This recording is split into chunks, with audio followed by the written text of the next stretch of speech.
And we made the Standout a little long. It's usually like only an hour on a Wednesday. But we said, you know, some people needed to come late after work, and so people were kind of coming in and going out. We understand that. So thank you. We've had quite a week since last Friday. It's been crazy. But we want you to know that FRRACS is not going anywhere. And you are FRRACS. Every one of you that has held a sign, written a letter, made a phone call, made a donation, showed up in the community, any of that, you are FRRACS. So this is all possible because of you. What I want you to know is our disappointment with the town of Weymouth is this. Well, we thank them for going forward and for the last 5.5 years really being what we thought was our partner in this fight. We need you to know that our disappointment lies in how this was executed.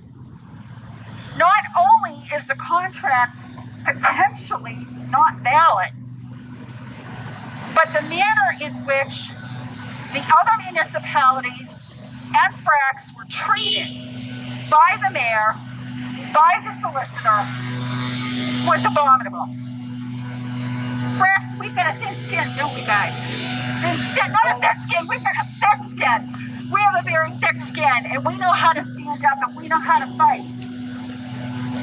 But when the town of Weymouth summarily took away the legal rights of the city of Quincy, the town of Braintree, the town of Hingham, and they attempted with FRRACS by pulling the rug out from under all of the legal fights. It was just astonishing. I always think I'm a little bit jaded. I don't really trust politicians, one of those kinds of things. I'm a little jaded, but this even kind of shocked me. So that's one of the reasons that we're here today. Just one of the many reasons. The second one is $10 million. Are you kidding me? If they were going to be serious, how about a couple years worth of operating expenses? How about $350 million? Now we could talk. $10 million is going to pave a few streets in North Weymouth, and that's it. So, and that's if the town actually ends up getting the money. The other thing that these pipeline companies like to do is to string you along and say, we're going to do this and we're going to do that, and then ultimately you don't get a penny. And the foolishness of this supposed tax deal, $28 million over 35 years, excuse me, I didn't do the math, but it's about $700,000 a year. Our budget is about $175 million a year. So what is $700,000? Not much. That's not even a budget for snow removal, and I'm sure Councillor Pascal can tell us that. But the whole thing is just, I guess the biggest thing, the biggest disappointment is selling out our lives. Selling out the health and the safety of our community for a lousy $10 million. Margaret was very quick to point out when we sent a letter to the mayor in April that the government had just determined that the value of one life was $10 million. So he just got enough for one person, for one life that could potentially be destroyed because of this compressor station. So I'm going to hand this over right now to Councillor Berga. She is a District 1 councillor, and I'm hoping she can give us some words of encouragement and talk to us about what's going on. Thank you. Thank you. Hi everybody, thank you so much for coming. I am really humbled by all of you coming out continuously in the cold weather, in the hot weather, all rain for the past 6 years. I don't come to you today so much as the District 1 Councillor from North Weymouth, but as a resident of North Weymouth. I'm a mother and a wife, and I live in the 1 mile radius. So I can't tell you enough how much I appreciate you, and I hope you don't give up on us. This is not over. We need you to keep coming forward and standing up for what is right. There is no amount of money that you can put on the price of my daughter, my husband, my family, my friends, and the people of North Weymouth, all of Weymouth and beyond in our bordering community. So even at $10 million, I disagree with that. You could not give me $10 million to give up anyone in my family. So I thank you for that. I do want to briefly say, as the town council, we were not involved in the decision process to take this money. Our feedback wasn't even considered. So I want to make that very clear. I can't thank you enough for coming out. I can't say enough. Please don't give up. Whether or not the town signed this agreement and whether or not the compressor comes online, they'll get the money. Please don't give up. Please don't give up. This is not over. Thank you so much for coming out.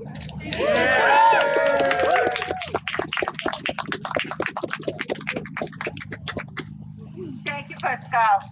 So we're kind of waiting a little bit for Councillor Hoff, who is sort of on her way. Unfortunately, some people have to work for a living. Some of us just don't get paid. So, so we're waiting for her.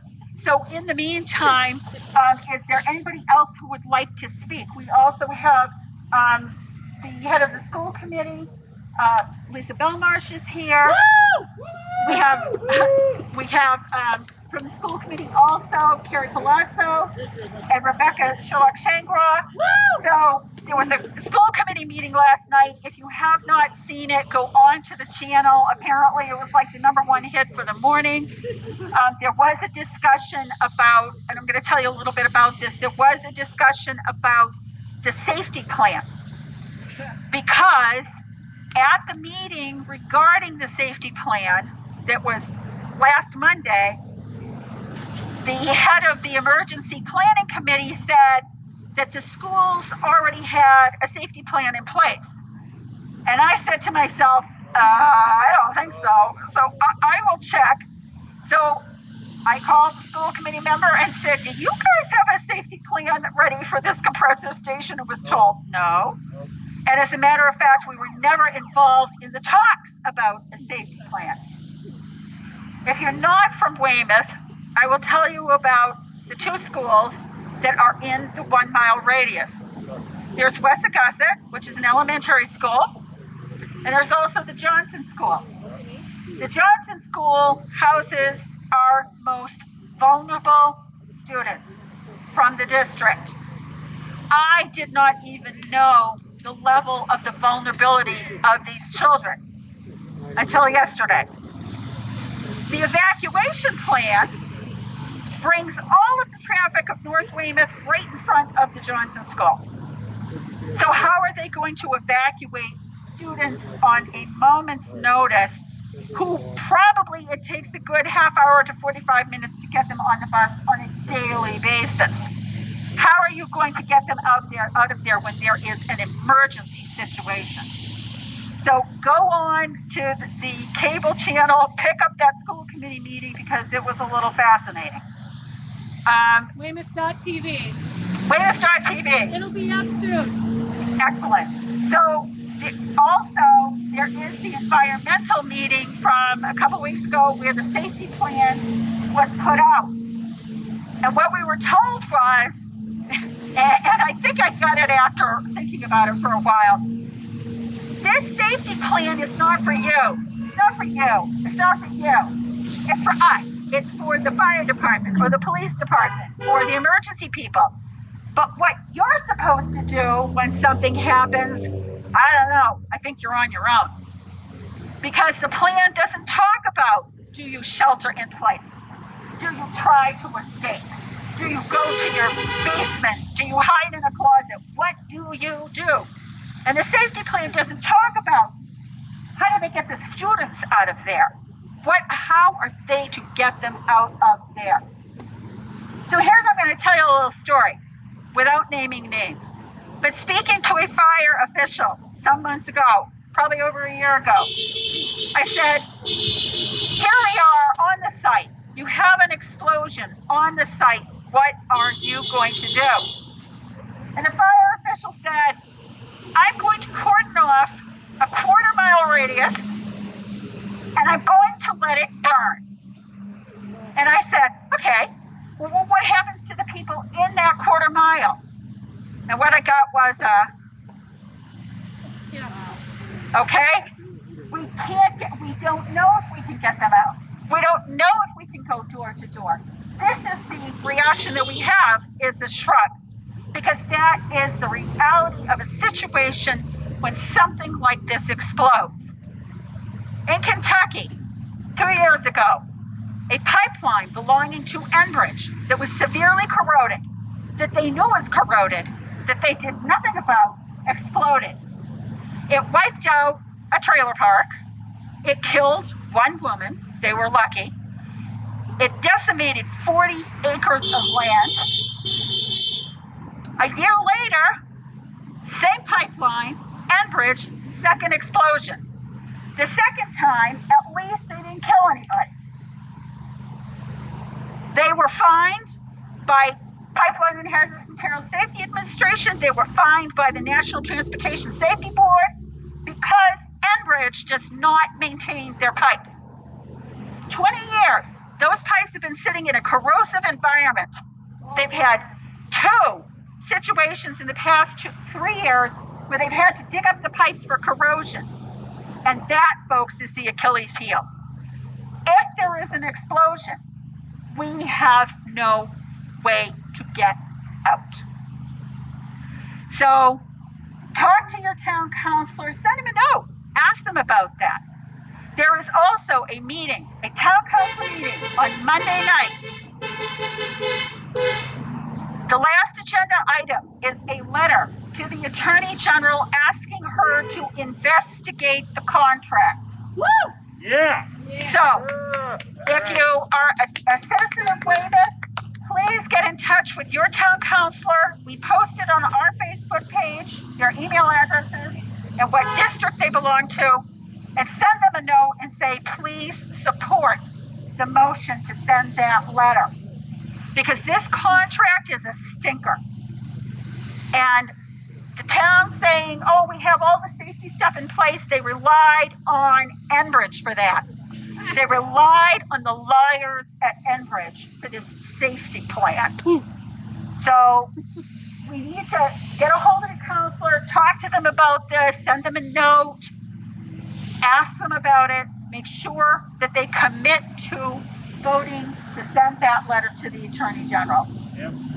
So thank you for that. And I don't know is Becky here? She isn't. I don't see the redhead. I don't see the redhead. Okay, so she's having a hard time getting here today. She's on the highway. One thing we usually do when we gather is that we ask Reverend Betsy to ground us. So I'm looking for Reverend Betsy because I knew she was around here, but she may have. Yeah, Betsy. No, Betsy! Is Reverend Betsy here? Straight ahead there. Get over here. And I'm gonna wipe down. I'm gonna wipe down the megaphone. And what am I doing? That one's supposed to be. Oh, okay. And it looks nice and clean and shiny. Okay. Good.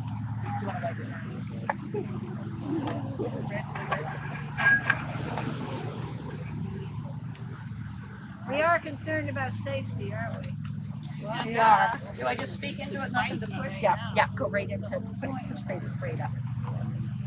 Hello, everyone. Hi. Is everybody feeling weird after this whole week of anxiety about things at every level?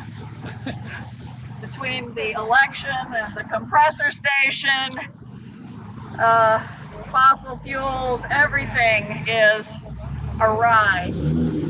So, I don't know about you, but I posted a little graphic on my Facebook feed that just said, breathe in and breathe out. And so that's what I want to invite you all to do right now. Take a deep breath in and a deep breath out. And as you keep doing that,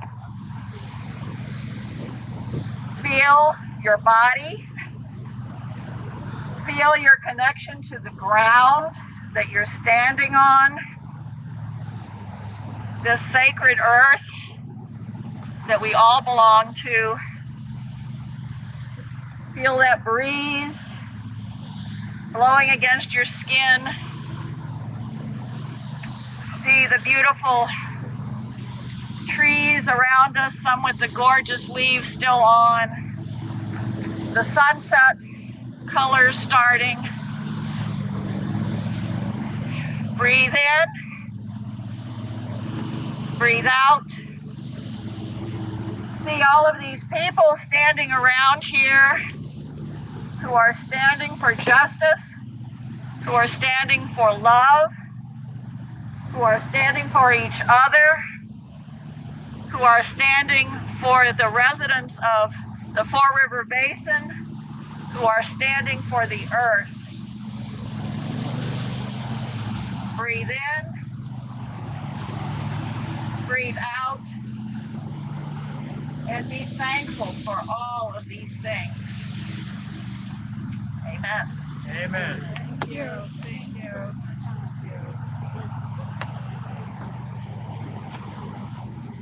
I think it's Pascal's. I'll probably just stick it over there by the wipes. Marnie has asked, and I want to make sure that everybody heard me. The town council on Monday night will be voting to send a letter to the Attorney General to investigate the contract that Mayor Headland signed with Enbridge. If you are a resident of Weymouth, if you could send a little email to your town councilor and encourage them to vote to send that letter to the Attorney General, that would be really helpful for all of us. We want to make sure that our councilors, who are the legislative branch of our government, are sure to represent us in a manner in which the mayor did not. Right. Yep. Right. So we want to make sure that they are encouraged and they know that they will be upheld for sending this letter to the Attorney General as would be appropriate to their position as the legislature. It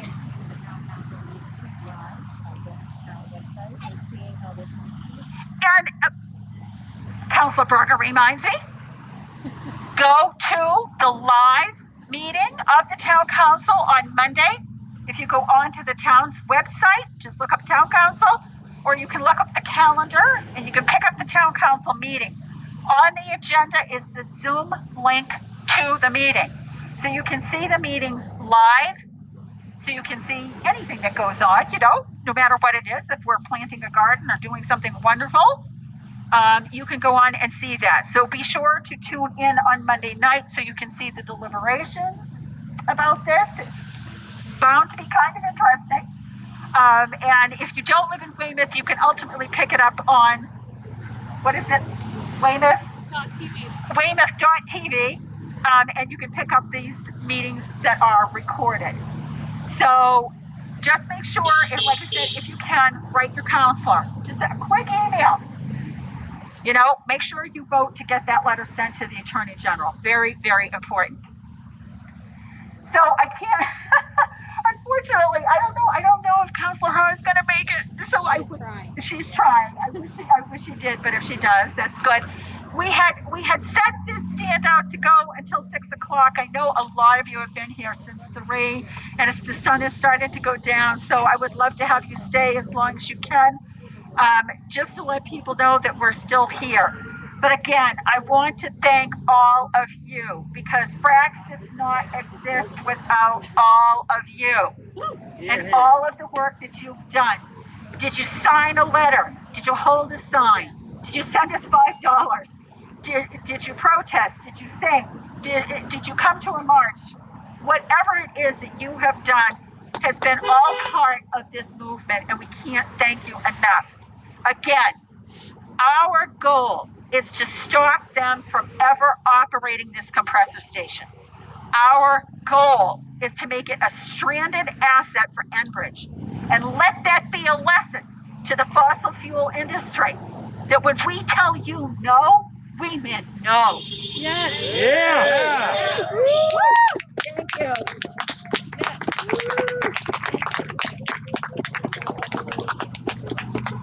Okay, for the record, I give Alice one foot in front of the other. Literally, a buddy of ours